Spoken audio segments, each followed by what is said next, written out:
ఎందుకు సార్ మీ వైన్ షాపులు పాడుకోవడం మా పాపమా? మేము వ్యాపారం చేయాలదలుచుకోవడం పాపమా? వైన్ షాప్ వ్యాపారం చేయదలుచుకోవడం మేము నేరమా? ఇదేమన్నా పెద్ద పాపమా?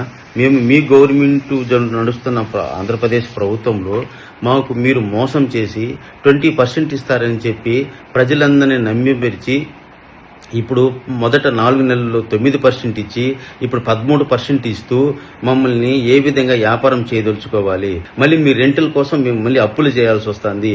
ఇంట్లో ఉన్న వస్తువులను అమ్మేసుకోవడం జరుగుతుంది. ఇప్పుడు ఒంట్లో ఉన్న అవయవాలు కూడా అమ్మే స్థాయికి వచ్చింది.